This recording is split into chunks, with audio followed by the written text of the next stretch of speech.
Hello and welcome to online schooling. आप में से जिन्होंने पार्ट 1 वीडियो नहीं देखी है तो मेरी रिक्वेस्ट है कि पहले उसे देख लीजिए, क्योंकि आज की वीडियो उसी से कनेक्टेड है। हम एनसीईआरटी ज्योग्राफी का चैप्टर 5 कर रहे हैं और कल हमने किया था वाटर साइकिल। साथ ही हमने इम्पॉर्टेंट कॉन्टिनेंट्स, रिवर्स और ओशंस भी सीखे थे। आज के टॉपिक में हम करने वाले हैं ओशन सर्कुलेशन या महासागरीय परिसंचरण। आप सभी को पता होगा कि ताल और झील में जो पानी होता है वो हमेशा शांत रहता है, जबकि महासागर का जो जल है वो हमेशा गतिमान, यानी जब आप देखेंगे तो आपको लगेगा महासागर में जो जल है वो चल रहा है, जबकि ताल और झील का जो पानी है वो हमेशा शांत रहता है।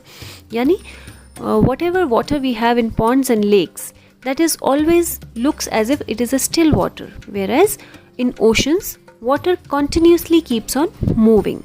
अब इसके पीछे क्या कारण है, ये जानने से पहले हम ये देख लेते हैं कि हम वाटर का चैप्टर पढ़ रहे हैं तो हमें ये ज़रूर पता होना चाहिए कि वाटर डे कब मनाया जाता है। जी हाँ, 22 मार्च को विश्व जल दिवस मनाया जाता है, यानी world water day on 22 March. This is very important for you to no.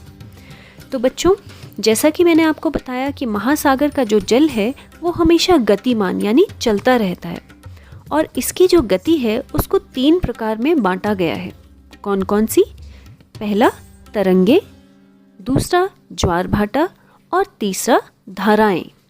English में हम इसे वेव्स, टाइड्स और करंट कहते हैं। आज की वीडियो में हम वेव्स के बारे में यानी तरंगों के बारे में सीखेंगे, और बाकी के जो 2 टॉपिक्स हैं यानी टाइड और ओशनिक करंट्स जो हैं वो हम next part of the video में कवर करेंगे, तो देखना बिल्कुल मत भूलिएगा। तो चलिए शुरू करते हैं तरंगों से। तरंगे यानी कि वेव्स। आपने अक्सर देखा होगा कि जब भी हम समुद्र में पानी में जब गेंद को फेंकते हैं, थोड़े समय बाद वो गेंद जो है वो वापस आ जाती है। कभी सोचा है ऐसा क्यों होता होगा? क्यों नहीं वो बह जाती पानी के साथ ही? Yes, this is because of waves. तरंगों के कारण होता है ये। When water on the surface of the ocean regularly rises and falls and again rises and falls, that is called waves। यानी कि जब लगातार महासागर की सतह पर जो जल है वो बार बार उठता है, फिर गिरता है, फिर उठता है, फिर गिरता है, उसी को हम तरंगे कहते हैं। अब ये तरंगे क्यों बनती होंगी? क्या कारण होगा इन तरंगों के बनने का? जी हाँ, तरंगे बनती हैं हवा के कारण। जैसे ही वायु चलती है, जब हवा चलती है तो वो पानी की सतह पर यानी सरफेस, जो बिल्कुल पानी का ऊपर का सरफेस होता है, उस पर जब हवा चलती है तो वो उसको प्रेशर यानी धक्का मारती हैं पानी को, और उस प्रेशर से पानी जो है वो वेव्स में कन्वर्ट होता है, यानी कि वो एक तरह से उसकी लहर बन जाती है। और ये जो वेव्स हैं ये भी बिल्कुल हवा पर डिपेंड करती हैं। जैसे कि अगर तेज़ हवा चलेगी यानी हाई स्टॉर्म होगा तो वेव भी हाई बनेगी, यानी तेज़ हवा में तरंगे भी ऊंची ऊंची बनेंगी, और अगर हवा कम होगी तो तरंगे भी छोटी छोटी बनेंगी। तो इस तरह से तरंगे और हवा जो है वो आपस में बहुत कनेक्टेड हैं। भूकंप, ज्वालामुखी और धरती के नीचे होने वाले भूस्खलन के कारण भी जो महासागर का जल है वो विस्थापित हो जाता है, और इसके विस्थापित होने की वजह से ज्वारीय जो तरंगे बनती हैं वो बहुत ऊंची ऊंची बनती हैं, और जब ये तरंगे 15 मीटर से भी ज़्यादा ऊंचाई की हो जाती हैं तो हम इसे सुनामी कहते हैं। इसी चीज़ को ऐसे समझते हैं, मान लीजिए कि भूकंप अगर इस जगह पर आता है, यानी कि ये एपिसेंटर है, ये केंद्र है भूकंप का, तो ये अपने आसपास की जो जगह है पानी के नीचे, समुद्र के नीचे, वहाँ पर ट्रेम्बलिंग करेगा, यानी कि कंपन हो जाएगी। और कंपन होने के कारण क्या होगा, ये ऊपर की तरफ धक्का मारेगा, जिसकी वजह से जो वेव है, तरंगे हैं, वो और ज़्यादा ऊंची होंगी, और जब 15 मीटर से ज़्यादा ऊंची तरंगे होंगी तो हम उसे सुनामी का नाम दे देते हैं। तो आप समझ गए होंगे कि सुनामी क्या है। जब 15 मीटर से ऊंची तरंगे जब उठने लगती हैं तो हम उसे सुनामी का नाम देते हैं।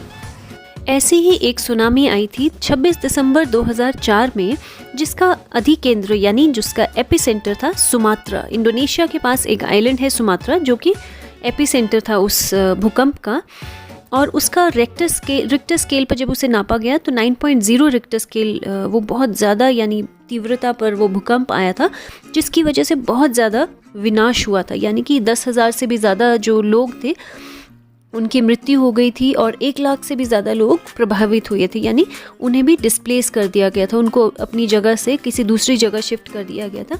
अब आप ये देख रहे हैं, ये था एपिसेंटर सुमात्रा में। सुमात्रा का जो वेस्टर्न पार्ट था वो था अधिकेंद्र यानी एपिसेंटर इस भूकंप का। और इस सुनामी की लगभग जो गति थी, स्पीड थी, वो थी 800 किलोमीटर्स पर आवर, यानी 800 किलोमीटर प्रति घंटा की ये जो रफ्तार से चला था, जितना कि एक हम कह सकते हैं कि एक वायुयान जो होता है उसकी गति भी लगभग उतनी ही होती है। और इससे इतना ज़्यादा क्षति हुई थी, इतना नुकसान हुआ था कि लगभग 10,000 लोग जो थे उनकी मृत्यु हो गई थी और 1 लाख से भी ज़्यादा लोग प्रभावित हुए थे। उनको डिस्प्लेस कर दिया गया था, यानी उनको उस जगह से हटा दिया गया था और कहा गया था कि सेफ जगह पर वो शिफ्ट कर जाएं। अब भारत के कई राज्य थे जहाँ पर बहुत बुरी तरह से इनका फ़र्क पड़ा था, जैसे कि आंध्र प्रदेश के जो तटीय क्षेत्र थे, यानी तट के साथ लगते जो इलाके थे, तमिलनाडु में, केरल में, पुडुचेरी में और अंडमान और निकोबार द्वीप समूह में बहुत ज़्यादा इसका प्रभाव जो था वो देखने को मिला था। यहाँ तक कि अंडमान निकोबार जो द्वीप समूह है वहाँ पर इंदिरा पॉइंट जगह है जहाँ की इंडिया का वहाँ पर एक लाइट हाउस था। तो उसको इतनी ज़्यादा क्षति पहुँची कि वो बिल्कुल ही पूरी तरह से डूब गया था इसमें। तो इस तरह हमने देखा कि भूकंप की वजह से किस तरह सुनामी आती है। तो this is how an earthquake leads to tsunami. अब वैसे अगर हम भूकंप की बात करें तो भूकंप का अंदाज़ा पहले से लगाना संभव तो नहीं है, लेकिन जब सुनामी बहुत बड़ी आ रही हो तो लगभग 3 घंटे पहले उसके संकेत मिल जाते हैं। वहीं प्रशांत महासागर में प्राथमिक चेतावनी की कई ऐसी प्रणालियां जो हैं वो बहुत क्रियाशील हैं, जो कि हिंद महासागर में नहीं है। इसलिए प्रशांत महासागर की तुलना अगर हिंद महासागर को देखें तो वहाँ पर बहुत कम ऐसा होता है कि वहाँ पर सुनामी आए, क्योंकि भूकंपी क्रिया वहाँ पर बहुत कम होती है। सुनामी के जो संकेत हैं वो पहले से ही प्राथमिक संकेत जो देखने को मिलते हैं वो है कि बहुत जल्दी तटीय क्षेत्र में जल की कमी आने लगती है और साथ ही साथ विनाशकारी तरंगे उठने लगती हैं। ऐसा ही हुआ था उस समय भी, जब तरंगे देखने को मिली थी और लोग बहुत ऊंचे स्थान पर जाकर खड़े हो गए थे इसलिए कि वो तरंगों को देख सकें। लेकिन क्या हुआ था कि तरंगे इतनी ज़्यादा हाइट पर आ गई थी, इतनी ऊंचाई तक आ गई थी कि जितने भी दर्शक उसको देख रहे थे उन सभी की मृत्यु हो गई थी। तो इसलिए ये जो वेव्स हैं, ये जो इस तरह की तरंगे रहती हैं, ये बहुत ज़्यादा विनाशकारी भी रहती हैं, जैसे कि हमने देखा दिसंबर 2004 में रही थी। तो चलिए आज की वीडियो में हम वेव्स ही क्लियर करते हैं, यानी कि सिर्फ हम तरंगों के बारे में ही पढ़ेंगे। अगली वीडियो में हम ज्वार भाटा के साथ साथ महासागरीय धाराएं भी पढ़ेंगे। तो चलिए नेक्स्ट वीडियो देखना बिल्कुल मत भूलिएगा, and see you very soon in the next video. Take care. Bye bye.